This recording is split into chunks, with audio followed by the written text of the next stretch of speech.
दोस्तों आज अपने पास शैतान जी मीणा आए हुए हैं और ये एक विशेष उद्देश्य के लिए यहाँ झुंझुनू से चल करके चूरू पहुँचे हैं। कुछ माह पहले इनका एक बेटा था करीब 7-8 साल का और एक कुत्ते के काटने की वजह से उसको रेबीज हो गया और इसके कारण से वो खत्म हो गया। तब से शैतान जी ने एक प्रण लिया। हालांकि उन्होंने उस टाइम में बेटे की मौत से इतने आहत ये हो गए थे, इतने दुखी हो गए थे कि ये तो दोनों मियाँ बीबी हैं, दोनों ही एकदम जहर खा करके मरने की कगार पर आ गए थे। जहर खा भी लिया था लेकिन जिंदा बच गए और जिंदा बच करके अपने बेटे की याद में एक संस्था का गठन किया और आज करीब 1500 ऐसे जो कुत्ते के काटने की वजह से जिनको सही इलाज के अभाव में वो भटक रहे थे, उन्होंने 1500 करीब केसों को मतलब सोल्व किया है, उनको सही गाइड किया है, उनकी जान बचाने में महत्वपूर्ण भूमिका निभाई है। तो शैतान जी का पहले तो बहुत बहुत धन्यवाद करेंगे कि आज ये झुंझुनू में भी इसको पूरा जागृत किया है लोगों को। आज चूरू में भी लोगों को जागृत करने के लिए प्रशासन के सहयोग से हॉस्पिटल में भी एक अलग व्यवस्था, जो कुत्ता बाइट हो जाते हैं उनको सही उपचार मिले, इसके लिए एक अलग रूम की एक अलग व्यवस्था बनाने के लिए यहाँ चूरू भी पहुँचे हैं। तो इसके लिए तो इनका बहुत बहुत धन्यवाद करेंगे और इनसे जानेंगे शैतान जी के इनका जीवन का अब क्या उद्देश्य है, क्योंकि हम देख रहे हैं कि पिछले काफ़ी महीनों से खूब ये सेवा ऐसे व्हाट्सएप ग्रुप के माध्यम से भी खूब सारे व्हाट्सएप ग्रुप बना रखे हैं। जहाँ भी ऐसे कोई कुत्ता बाइट होते हैं तो इनको वहाँ जानकारी मिलती है, तो उनको व्हाट्सएप के माध्यम से भी जानकारी पहुँचाते हैं। सोशल मीडिया फेसबुक है वहाँ भी ग्रुप बना रखे हैं, यूट्यूब पर भी बना रखा है। तो इन सब के माध्यम से भी लोगों तक खूब जानकारी पहुँचाते हैं और उनको सही इलाज में मदद करते हैं।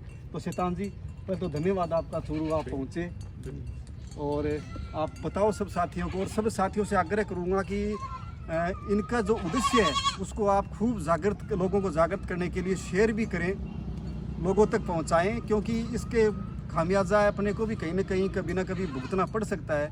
अगर अपने का बच्चा है, अपने खुद का है, अपने को कभी कुत्ते ने बाइट कर लिया तो अगर अपन सही उपचार नहीं ले पाए तो इससे मौत भी हो जाती है। और बहुत से अपन देखते हैं कि गाँव में, शहरों में सही इलाज के अभाव में बच्चे और बड़े सब मरते भी हैं। तो इसमें लोगों तक सही जानकारी पहुँचे कि कुत्ता बाइट हो जाने से क्या करना चाहिए, तो वो शैतान जी अपने को बताएंगे कि ये खूब इसमें लगे हुए हैं। जी बिल्कुल, मैं बताना चाहूँगा। पहले तो सभी दोस्तों को मेरा नमस्ते। और सर मैं बताना चाहूँगा कि जब मेरे बच्चे के साथ ये हादसा हुआ था तो उस टाइम मुझे भी पता नहीं था कि मतलब डॉग बाइट इतना खतरनाक भी हो सकता है। तो वहाँ पर मेडिकल नेग्लिजेंस की वजह से मैंने मेरा बच्चा खो दिया, क्योंकि उनके 14वें दिन रेबीज के लक्षण आ गए थे और 20वें दिन उसकी तड़प के मौत हो गई थी। उसके बाद में मेरा सब कुछ खत्म हो गया था, जिंदगी एकदम।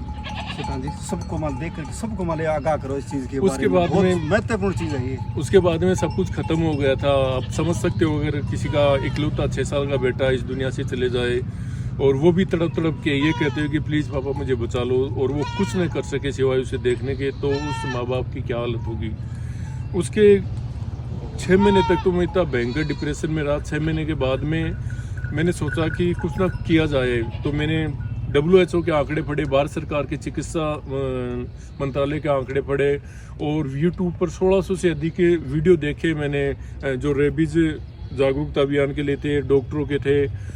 और इन सबको पढ़ने के बाद में मुझे पता चला कि पूरी दुनिया में अगर रेबीज से सबसे ज़्यादा अगर मौतें होती है वो हमारे भारत देश में होती है। 36% मौतें अकेले हमारे भारत देश में होती है।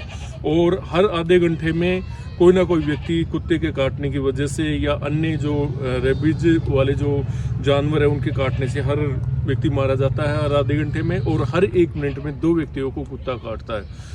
जब मैंने ये देखा कि अपने भारत में सबसे ज़्यादा मतलब मौतें क्यों हो रही है, तो मेरे सामने ये चीज़ चौंकाने वाली थी कि आज चूँकि हम सब जानते हैं कि भारत गाँव का देश है और 70% आबादी गाँव में रहती है, और गाँव में आज भी अगर किसी को डॉग बाइट हो जाता है तो वो गाँव में मिर्ची भर लेंगे, चूना लगा लेंगे, तेल लगा लेंगे या किसी झाड़ फूंक वाले बाबाओं के पास में जाएंगे। तो ये एक सबसे बड़ी वजह है। उसके बाद में मैंने सोचा कि क्यों ना यहाँ पर हमारे भारत देश में जागरूकता की नितांत अभाव है।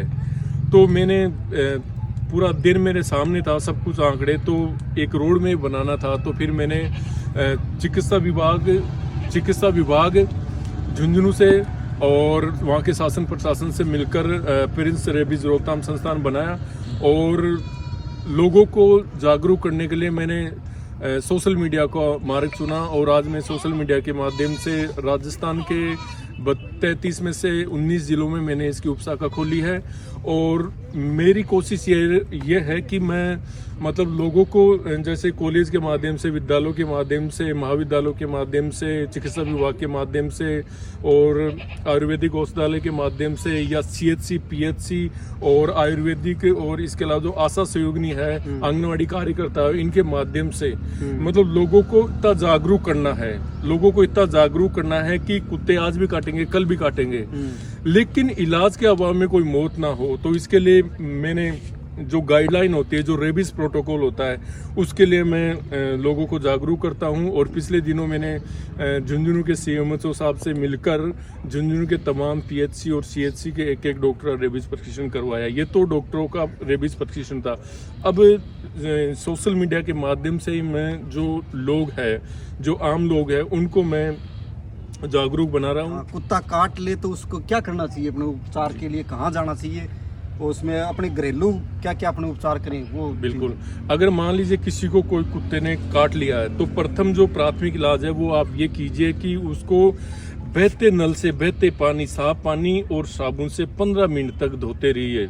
और उसके बाद में आप नज़दीकी जो भी आपके स्वास्थ्य केंद्र पड़ता है वहाँ पर जाइए और वहाँ पर जाने के बाद में आप रेबीज प्रोटोकॉल और घाव की जो ग्रेड होती है उस ग्रेड के अनुसार और डॉक्टर की सलाह और परामर्श से आप डॉग बाइट का उचित प्रॉपर इलाज लेवे। क्योंकि ये चीज़ सामने आ चुकी है कि अगर मान लीजिए किसी डॉग बाइट किसी को हो गया और उसने जो प्रॉपर प्रोटोकॉल के तहत अगर इलाज नहीं लिया है तो ये कहते हैं कि ये वायरस 5 दिन से लेकर 15 साल तक वापस लौट सकता है।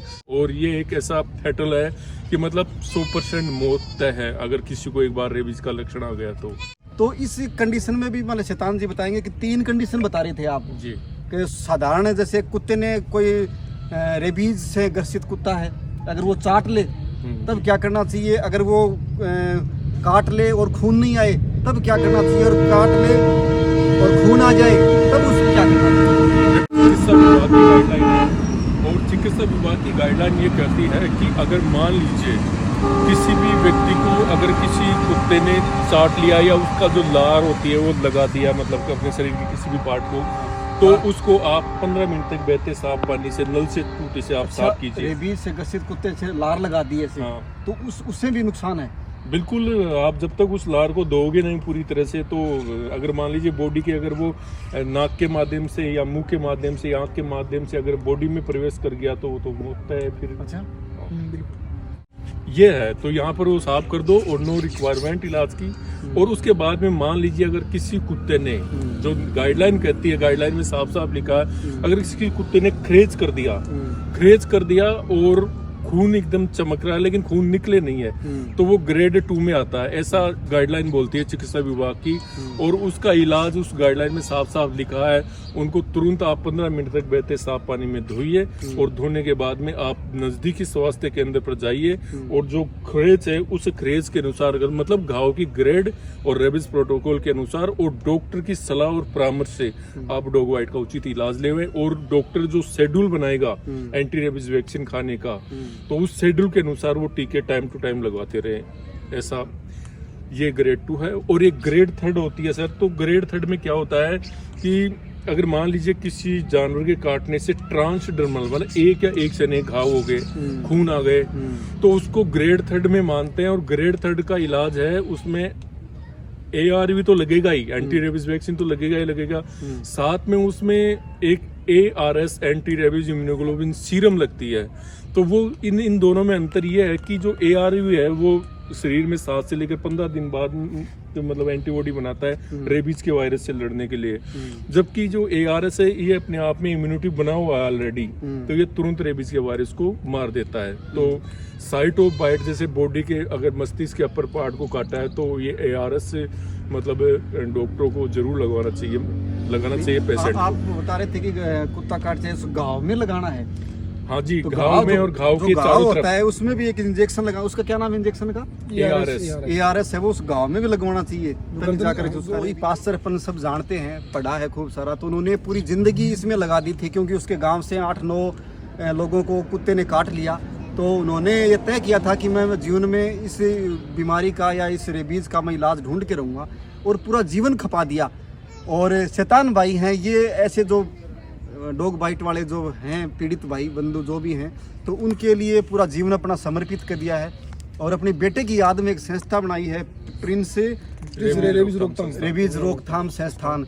तो इससे भी आप शैतान जी से कभी भी ऐसी कोई घटना घट जाए तो आप शैतान जी से संपर्क कर सकते हैं। इनके व्हाट्सएप पर आप मैसेज भेज सकते हैं कि हाँ भाई मेरे ये कंडीशन हो गई, अब मुझे कहाँ इलाज लेना चाहिए, तो ये आपको जरूर गाइड करेंगे। खूब किसी के साथ भी अगर डॉग बाइट की कोई घटना हो जाती है तो आप मुझे आधी रात में भी कॉल करोगे तो मैं तुरंत आपको प्रॉपर गाइड करूंगा, सलाह करूंगा और तुरंत आपको नज़दीकी स्वास्थ्य केंद्र भेजकर डॉग बाइट का इलाज दिलाऊंगा। और मैंने अब तक सर बताना चाहूंगा, ये फाइल आपके पास में है, ये पूरी 8 महीनों में रिकॉर्डेड आंकड़े है, 2-3 फाइल अंदर है। तो मैंने लगभग 1500 से अधिक लोगों को रेबिस प्रोटोकॉल और घाव की ग्रेड के अनुसार इलाज दिलाया है। अगर मेरे पास में कोई अगर मान लीजिए डॉग बाइट का पेशेंट आ गया तो मैं कोशिश मेरी ये रहती है कि उसको एज सुन एज पॉसिबल नज़दीकी स्वास्थ्य केंद्र भेजकर और घाव की ग्रेड के अनुसार इलाज दिलाएं, और मैं दिलवा रहा हूँ। और जब भी मेरे पास में कोई कॉल आता है तो मैं तुरंत उसको नज़दीकी स्वास्थ्य केंद्र भेजकर इलाज दिलाता हूँ और ज़िंदगी भर ये मैं काम करता रहूँगा। बहुत ही शानदार शैतान जी, बहुत ही लोगों को जीवन दे करके बहुत शानदार काम कर रहे हो मानवता के लिए। जी सर, गलती नहीं करें। जी सर, एक चीज़ और बताना चाहूँगा सर, आप अपना कैमरा उधर कीजिए। ये स्ट्रीट डॉग है, आवारा कुत्ता है। अब आज नगर परिषद चूरू को इस बाबत ज्ञापन भी दिया है। तो मैंने कहा कि आप जितने भी आपके क्राइटेरिया में ऐसे आवारा और जो स्ट्रीट डॉग आए तो उनका वैक्सीनेशन कीजिए प्रॉपर समय पर, और गोवा की तरफ पर उनका जो आवारा पशु अधिनियम के तहत बधियाकरण कीजिए। लेकिन ऐसे इनको एंटी रेबीज टिक्के लगे जितने भी आवारा हैं। और ये जो पालतू भी हैं, किसी के पास कुत्ता है और पालतू है और घुमा रहे हैं बाहर, तो उनको भी एक छिंकी लगा करके उनको जो अपन पशुओं के लगाते हैं तो वो लगा करके बाहर ले जाएं, क्योंकि ये जो अपन घर में रखते हैं तो इनसे भी कुत्ता चाहे कोई भी हो किसी से भी रेबीज हो सकता है, तो उनका भी थोड़ा सावधानी रखें। शुक्रिया साथियों, इस वीडियो को शेयर करने के लिए सिर्फ इसीलिए कह रहे हैं कि इससे किसी की जान बच सकती है, तो इसको खूब आगे बढ़ाएं, लोगों तक गांव-गांव डाणियों में पहुंचाएं। और शैतान जी का जो एक जीवन का लक्ष्य है इसे भी पूरा करें ताकि इनके बेटे की याद हमेशा बनी रहे, और जो सपना इनके मन में है अपने बेटे की याद में करने का, लोगों का जीवन बचाने का, तो वो पूरा हो सके। तो इसमें अपन सब भागीदारी निभाएं। शुक्रिया, जय हिंद।